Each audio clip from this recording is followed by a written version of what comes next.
Estamos con la doctora Mirta Vázquez, candidata al Senado Nacional por el partido Ahora Nación, con el número 4. Doctora Mirta Vázquez, defensora de derechos humanos, es más reconocida por haber defendido a la campesina y comunera Máxima Acuña, ¿verdad? Así es. Sobre todo congresista de la República por Cajamarca en el año 2021, no, 20 a 2021, ¿verdad? Y presidente del Congreso en el periodo 20-2021 igual. Y primer ministra del expresidente Pedro Castillo. Así es. Doctora Mirta, básicamente mi presencia aquí es para poder conocer sabemos perfectamente que usted participa al Senado Nacional y en el Senado Nacional mayormente se participa para poder representar a la población. Senado Nacional, mi interés es hacia la región Huánuco, mi región Huánuco. Sobre todo, doctora, hay casi 9 congresistas participando en la reelección, sea para la Cámara de Diputados, Cámara de Senadores, investigados con acusaciones por mochasueldos. Entre ellos se encuentran la congresista Rocío Torres, María Acuña, Magali Ruiz y Alejandro Soto, que son de Alianza para el Progreso. Y el Alejandro Soto, sobre todo, participa como vicepresidente del señor César Acuña. ¿Usted considera de acuerdo que los congresistas investigados por el caso conocido como los mochasueldos pueden volver a postular en cargos públicos en estas elecciones 2026? Sí, bueno, primero saludar a toda la audiencia de este programa y realmente agradecer porque creo que en este momento tenemos que difundir más información sobre lo que significa las próximas elecciones. Y sí, yo creo que más allá también del momento tan crítico que vive el país, que realmente estamos en una debacle, nos están entregando al país realmente destrozado este Congreso. Y una buena pregunta es la que tú haces: ¿merecen o no los congresistas que ya están en este momento, que nos han causado todo este problema, que no vamos a poder arreglarlo ni siquiera en un par de décadas? ¿Merecen seguir postulando? El caso que tú mencionas de los congresistas mochasueldos es no solamente una vergüenza, sino que yo creo que ética y legalmente deberíamos lograr alguna norma para impedir que estos altos funcionarios que estaban ahí por la confianza del pueblo y que la han defraudado, regresen a ocupar estos cargos de tanta importancia. Creo que en este momento nosotros no queremos ya saber con estos congresistas que sobre todo han aprovechado el cargo de manera tan escandalosa, ¿no? No solamente es que han ganado los mejores sueldos, se subieron los sueldos este Congreso, se han pagado bonos que son injustificados totalmente, se han asignado una serie de presupuestos para temas de representación y cosas que son absolutamente innecesarias, sino que además de eso le han robado al Estado peruano y a los trabajadores, ¿no? En este caso, los mochasueldos lo que hacían es, no contentos con todo lo que están ganando, porque con todos los bonos y demás, se calcula que han estado ganando como hasta 50,000 soles al mes. No contentos con eso, sus trabajadores les quitan una parte de su salario y se los quedan. Yo creo que este tipo de parlamentarios nunca más debieran estar ni en el Congreso ni en ningún cargo público, porque nos han demostrado que entran al Estado solamente para poder aprovechar del mismo, ¿no? Creo que deberíamos hacer el esfuerzo, por ejemplo, en este momento, ustedes como medios de comunicación alternativos, que ahora son los más serios, a lo mejor recordarle a cada momento y como dice su programa, gritarle a cada momento al pueblo quiénes son aquellos que nunca más deben recibir la confianza popular, ¿no?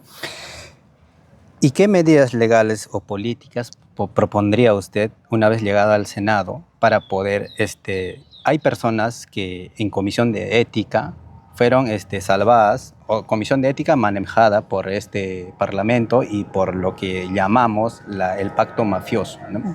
Han salvado a distintos congresistas por distintas investigaciones y entre ellos, si recordamos, y claro, a uno han desaforado. El congresista me parece que es uno del partido del Fujimorismo, me parece que un apellido Honday, me parece. Y a las personas que prácticamente han hecho lo que han querido con este Congreso de la República como institución, ¿qué medidas propondría usted para poder sancionar a esos congresistas, sobre todo de la Comisión de Ética, como también del Pleno, que votaron en favor de las congresistas metidos en este tipo de cosas? Ahí tenemos un problema que hay que tratar de salvar, ¿no? Porque según la propia Constitución, a un congresista no se le puede juzgar por el voto que ha dado. Y muchos de ellos han dado su voto y todos sabemos que lo han dado de manera interesada o haciendo intercambio de favores, ¿no? Entonces, ¿qué hacemos? Porque ya han archivado varias de estas denuncias contra los mochasueldos, por ejemplo. Nosotros estamos evaluando una posibilidad que es justamente proponer una auditoría sobre los procedimientos que han llevado a cabo determinadas comisiones, por ejemplo, Comisión de Ética, Subcomisión de Acusaciones Constitucionales, para mirar si han hecho su trabajo de manera regular. Y por ahí, a lo mejor, emitir una opinión y por lo menos recomendar que se abra proceso a quienes fueron responsables de estas comisiones y han llevado adelante procesos totalmente irregulares. Y también yo creo que no ha prescrito, por ejemplo, delitos que tienen que ver con defraudación al Estado, delitos que tienen que ver con esta suerte de apropiación ilícita que han hecho de salarios, etcétera. Deberíamos ver la posibilidad ahora que ya no estén aforados, no tengan la protección como parlamentarios, de que puedan iniciarse procesos penales contra ellos, ¿no? Yo creo que esa es una cosa que no debemos abandonar, porque la peor señal es dejar todo en impunidad, ¿no? Y seguir para adelante. Hay que hacer el esfuerzo por encontrar fórmulas legales para que esos parlamentarios reciban la sanción que les corresponde. Muy bien, doctora. Usted es defensora de los derechos humanos. Eso es conocido, lo hemos visto en distintas batallas y sobre todo del medio ambiente, ¿no? Vamos por esto que todo el Perú sabe perfectamente, que es las leyes pro crimen.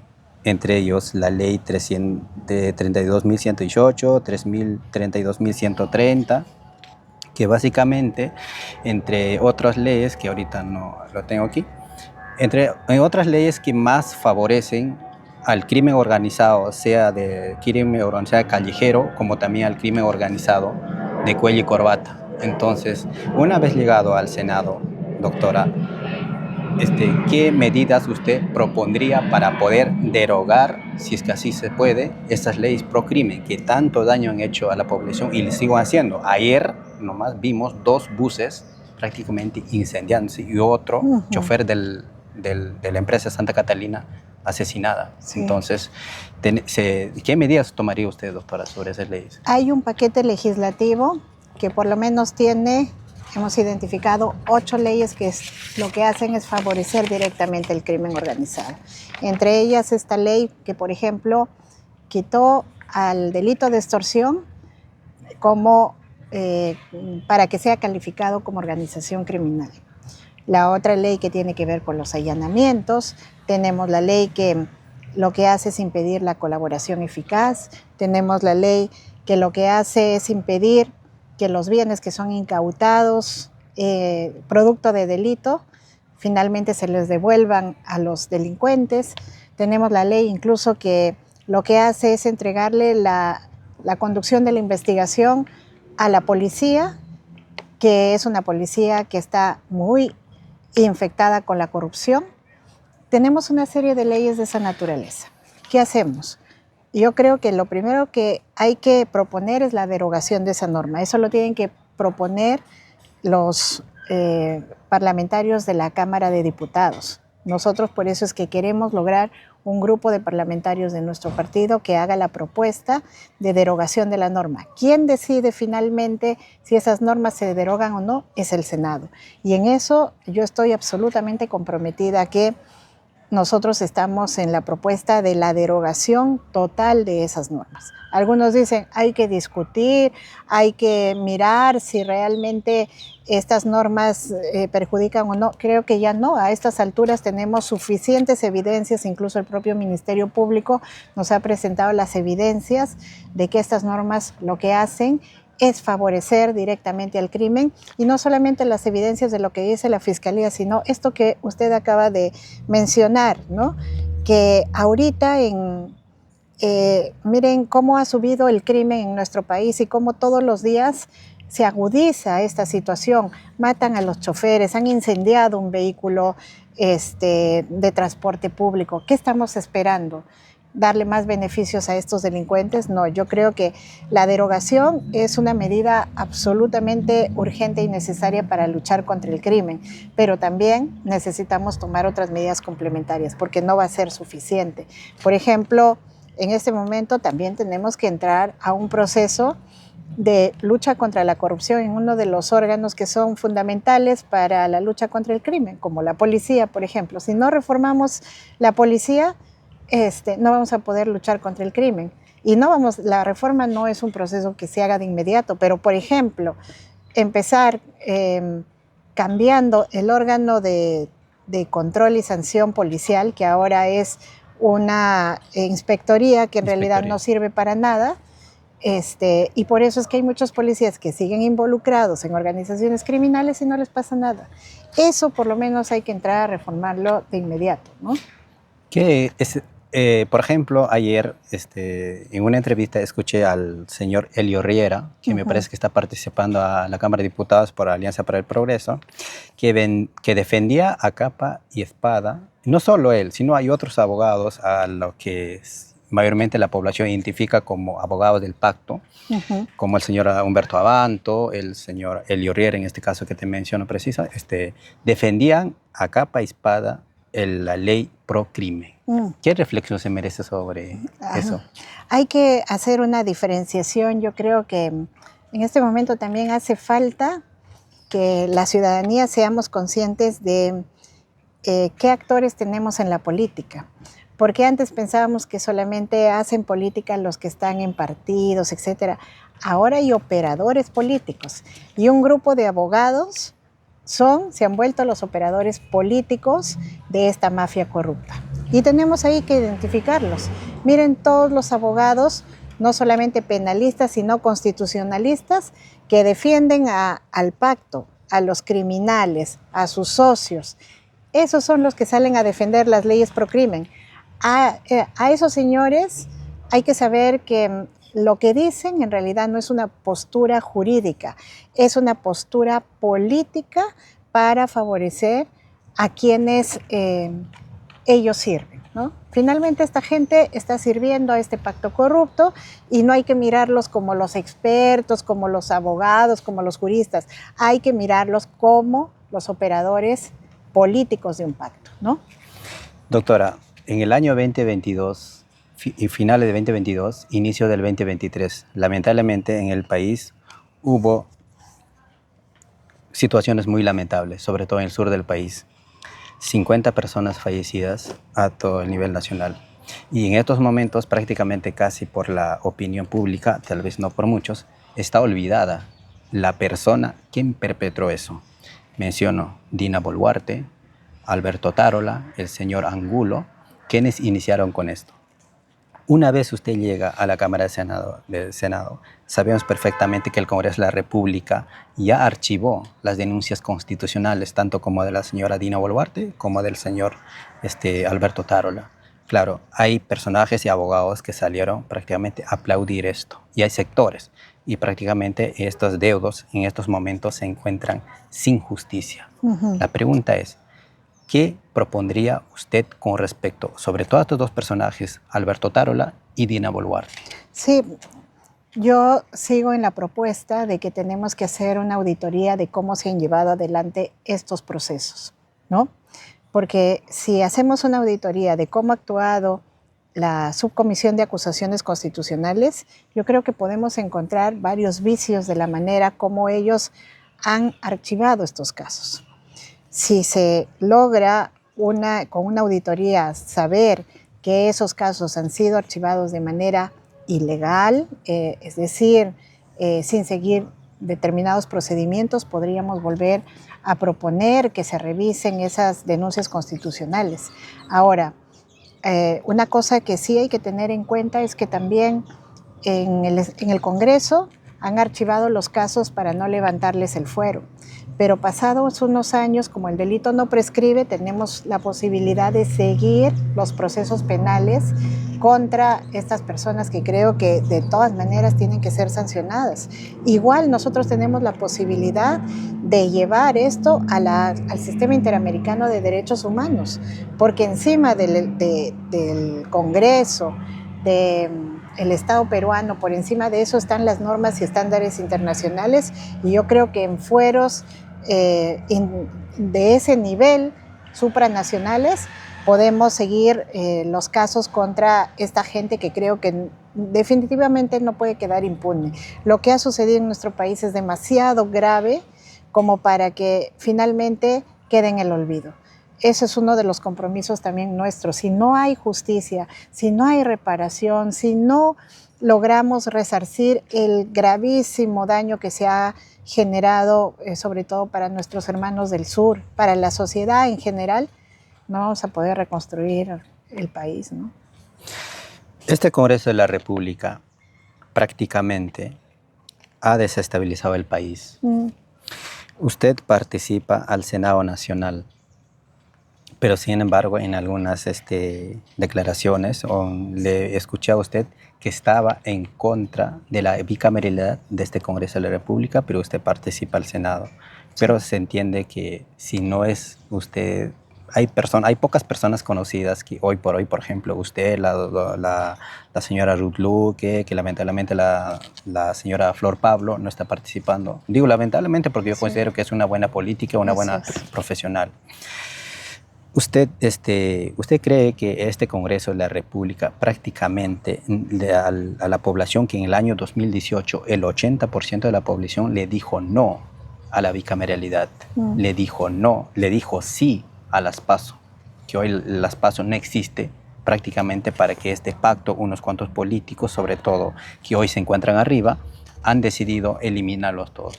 ¿Qué opinión se te viene sobre eso? Es una pregunta de fondo, yo creo. A ver, yo siempre he dicho que por principio no estoy opuesta a la bicameralidad, es decir, la bicameralidad ha demostrado a nivel de muchos países que es el mejor sistema para emitir leyes, ¿no? Es más, nosotros hemos tenido casi toda nuestra vida republicana bicameralidad y nos la quitó Fujimori con el único interés de controlar un parlamento con menos parlamentarios, ¿no? Entonces, ¿creo yo que deberíamos volver a la bicameralidad? Yo creo que sí, pero que la manera como lo ha hecho este Congreso y cómo ha diseñado este Senado, ahí sí yo tengo mis serias discrepancias, porque le ha dado un superpoder, porque fue además propuesto solamente con el fin de que ellos sean reelegidos, le han dado una serie de atribuciones que creo que lo hace estar por encima de los demás poderes y por tanto rompe con el equilibrio de poderes. Dicho esto, ¿por qué yo postulo si estoy en desacuerdo con este Senado?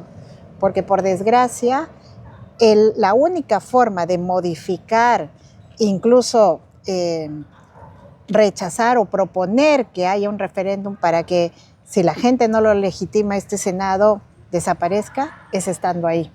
Es estando ahí, es la única forma. Si nosotros vamos a estar gritando fuera mientras el Senado es copado por la gente de derecha que lo ha diseñado, finalmente no va a pasar nada. Al pueblo no nos van a hacer caso.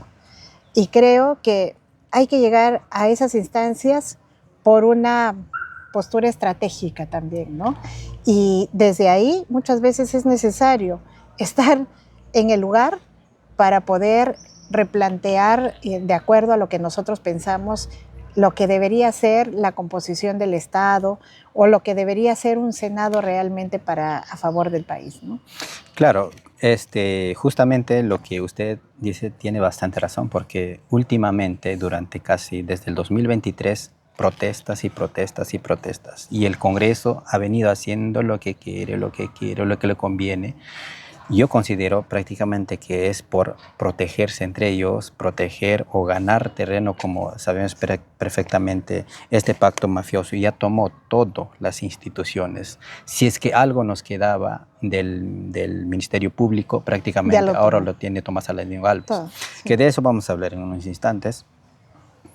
Hay una que quiero tocar que hace algunos días el señor Guido Bellido Ugarte puso en sus redes sociales sobre el tema del problema del gas de camisea. Sí, lo vi. Dice él, Guido Bellido dice que él había propuesto la renegociación del gas de camisea.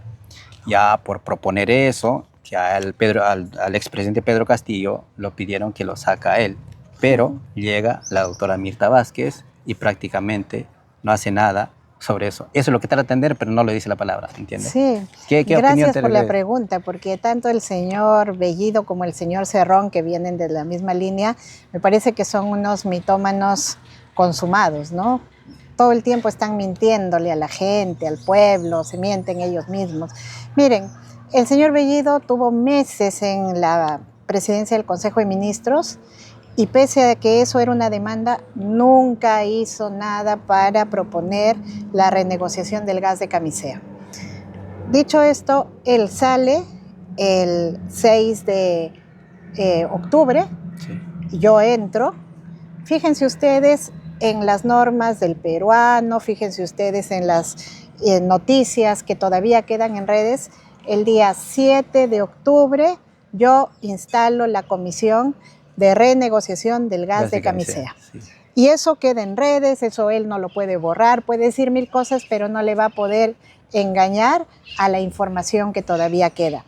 Si a él, como dice, lo sacaron porque el presidente Castillo no quería que haga esta renegociación, como a mí sí me permitieron el primer día que llegué instalar la comisión. Y esa comisión trabajó los 3 meses que yo estuve en el gobierno, trabajó y avanzó con el diagnóstico, con propuestas, etcétera. Dicho sea de paso, después de eso yo no sé qué destino se le dio a la comisión, pero mientras yo he estado, he cumplido con algo que era además una demanda popular, ¿no?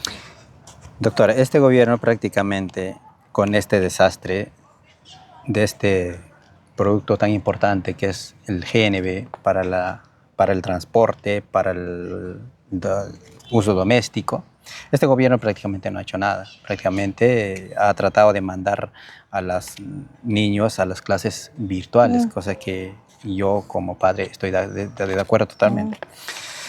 ¿Usted considera que el gas de camisea debería o tiene que ser renegociado o también se tiene que dar o proponer que también otra empresa pueda participar tener competencia más que claro? Sí, ese tema del gas de camisea es un tema importantísimo y justo cuando yo instalé esta comisión, ¿qué es lo que pretendíamos? Uno es que desde hace varios años se viene proponiendo de que se haga un ducto alterno al que ya tenemos justamente para evitar este tipo de problemas. Se le venía exigiendo a la empresa y la empresa no quería cumplir porque decía que no era parte del acuerdo, etcétera. Eso era parte de la renegociación. Y lo otro que nosotros lo que planteábamos es que se haga este segundo ducto también como una forma de ampliar la llegada del gas, sobre todo a las poblaciones del sur, que es de donde sale el gas, ¿no? Entonces, el segundo ramal lo habíamos propuesto desde Cusco, pasando por Puno, Arequipa, llegando a Hilo. Esa es la propuesta. ¿Qué pasa y en dónde está el gran problema que todavía está pendiente de resolverlo? Ese segundo ramal se le había encargado, se había licitado y la empresa que ganó fue Odebrecht. Y justo cuando Odebrecht estaba ejecutando, salió todo el escándalo de corrupción por sus contratos. Entonces, como una sanción a la empresa, se la saca del país, con lo cual nos ha dejado abandonado ese proyecto. Ahora, ¿cuál es el problema fundamental? El problema es que Odebrecht sale y nos deja las tuberías en esa zona y nos las deja botadas, pero ni siquiera son tuberías nuestras, son tuberías de la empresa. Que necesita mantenimiento. Que necesita mantenimiento y necesita que las tengas protegidas porque si no se malogran. ¿Por qué? Porque Odebrecht nos ha llevado a una demanda internacional donde dice que nosotros somos responsables por haberle roto el contrato y que por tanto tenemos la obligación de cuidar sus tuberías y si no lo hacemos tenemos que pagarle el costo de las tuberías. Ahora, ¿cuánto nos cuesta cada año solamente el cuidado de esas tuberías? Es una barbaridad de millones. Y eso es lo que nosotros decíamos, cómo hacemos y cómo renegociamos, ¿no? Entonces, habían dos planteamientos. Uno era que Odebrecht siga con la obra, le permitamos, pero por términos legales no se puede. Lo otro es licitar a otra empresa y cuando nosotros proponíamos licitar, las empresas que se presentaban decían, ya, yo me hago cargo de la obra, pero no de esas tuberías, porque no son mías. Entonces, ¿qué hacemos con esas tuberías? Eso era lo que teníamos que resolver. ¿Qué hacemos con esas tuberías? Se las devolvemos a Odebrecht. Odebrecht decía, si me la quieren devolver, me la dejan en el lugar donde yo las he traído. Sacarlas de la selva es casi imposible, nos cuesta millones. Entonces decíamos, ¿cómo hacemos? Esa era toda la renegociación que hay que hacer, que hay que ampliar el tema del gas de camisea, por supuesto, que tenemos que buscar, en todo caso, pues yo opinaba que miremos otras propuestas, otras alternativas de por dónde se puede sacar el gas.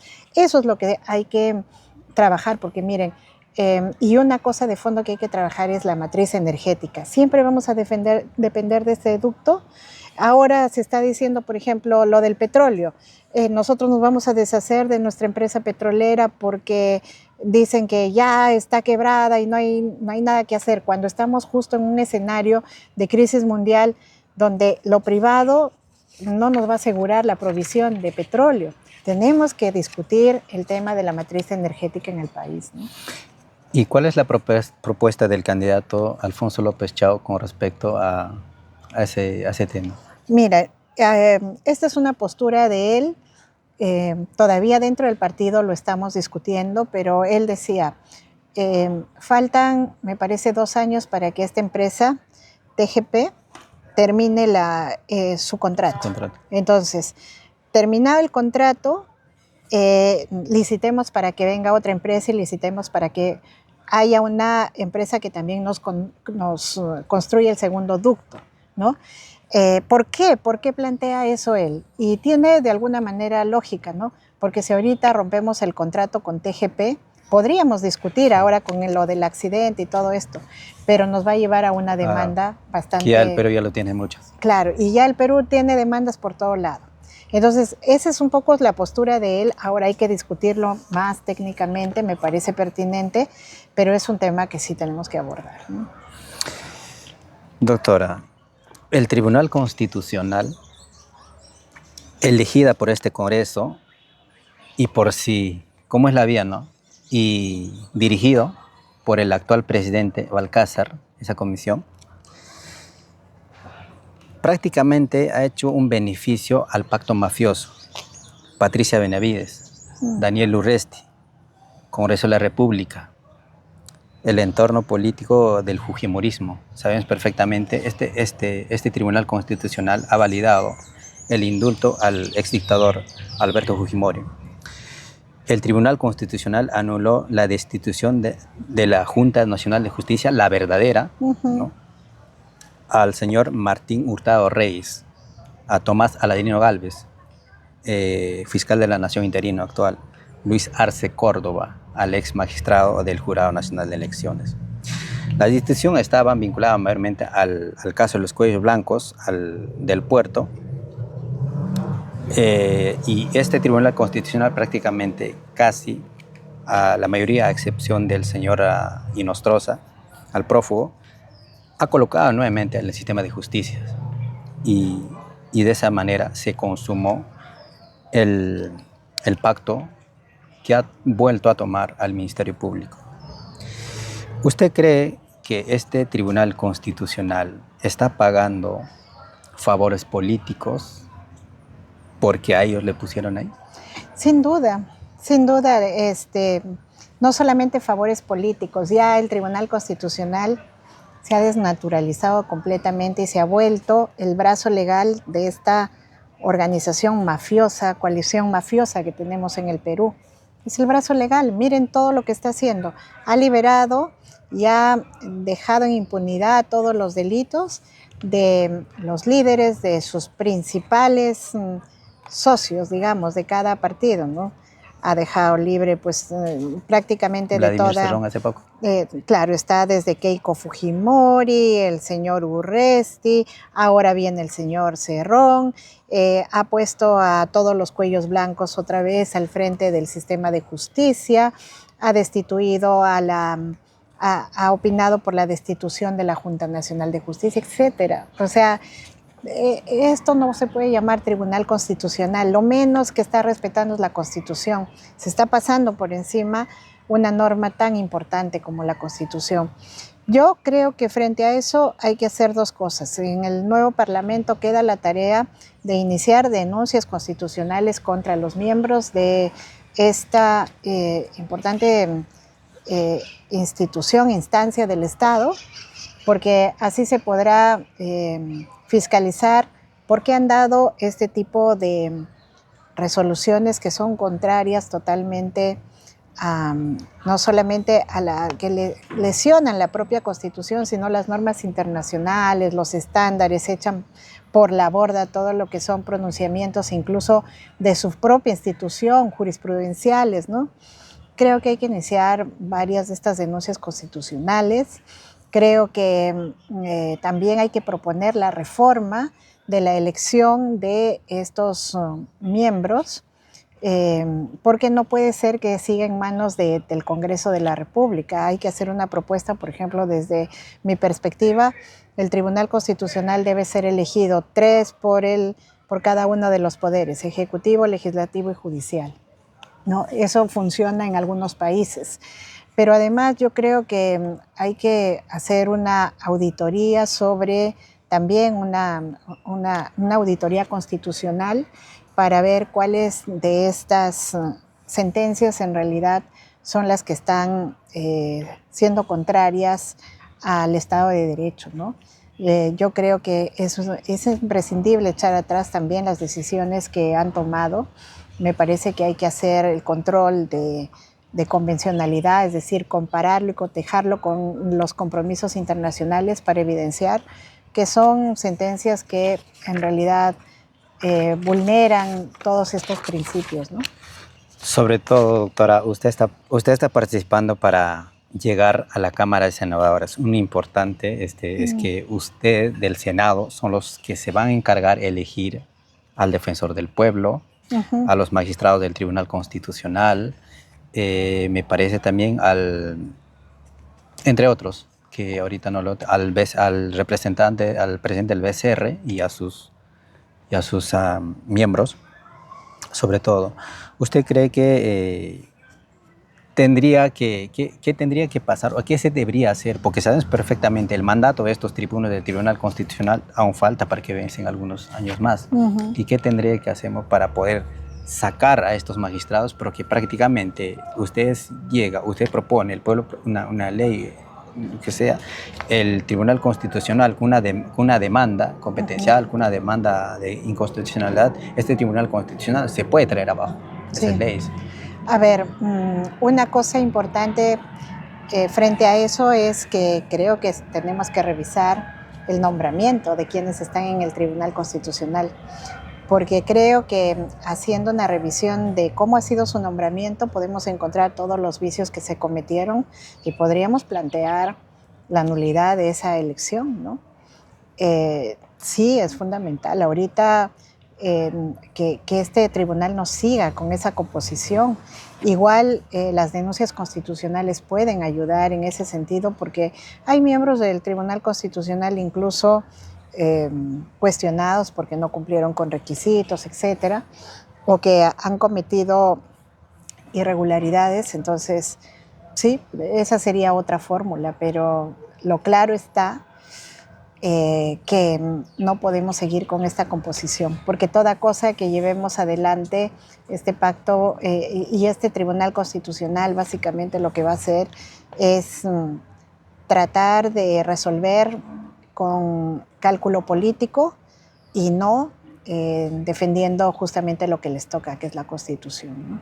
No lo quiero quitar más tiempo. Dos chiquitas. Eh, todo parece indicar que la próxima fiscal de la Nación va a ser Patricia Benavides. Pues el camino están hechas. ¿Qué opinión te...? Pues sería el fracaso total de nuestra lucha contra la corrupción, ¿no? Esta señora Benavides representa no solamente la mediocridad y el desprecio por la meritocracia, porque sabemos que esta señora ni siquiera tiene títulos reales, que realmente ha llegado a donde está simplemente por una suerte de pactos políticos. Pero por otro lado, creo que esta señora lo que ha demostrado es que se puede coludir de manera explícita, descarada con la corrupción, y eso está demostrado incluso con todo lo que se le encontró de los pactos que hacía con los congresistas investigados para archivarles sus casos, mientras intercambiaba justamente los favores de estos parlamentarios para destituir autoridades de manera ilegal, etc. Patricia Benavides es el símbolo de la corrupción, de la mediocridad, de un pacto que no tiene temor de prácticamente acogotar a un país. Así que sería el fracaso de nuestra lucha, creo yo, pero que ese fracaso nos comprometa a seguir trabajando, porque no podemos permitir que se nos imponga gente así, ¿no? Este Congreso destituyó a Zoraida Ábalos, a Delia Espinosa y salvó a Patricia Benavides, espejo de la corrupción y espejo de lo que hoy por hoy es nuestro país y casi la mayoría de las instituciones donde maneja este pacto mafioso. Zoraida Ábalos y Delia Espinosa, ¿qué reflexión les merece? Bueno, yo creo que ellas son la demostración de que en nuestro país no se respeta el Estado de Derecho, no se respeta la ley.